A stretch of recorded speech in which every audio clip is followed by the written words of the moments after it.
In this video, I'll show you how to download your Canva design with a transparent background. To begin, ensure that your background is either white or set to no background at all.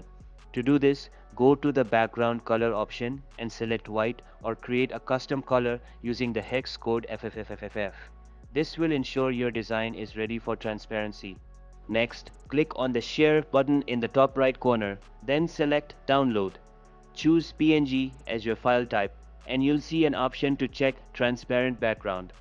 However, this feature is available only for Canva Pro users. If you're using the free version, you'll need to upgrade or start a free trial to access this option.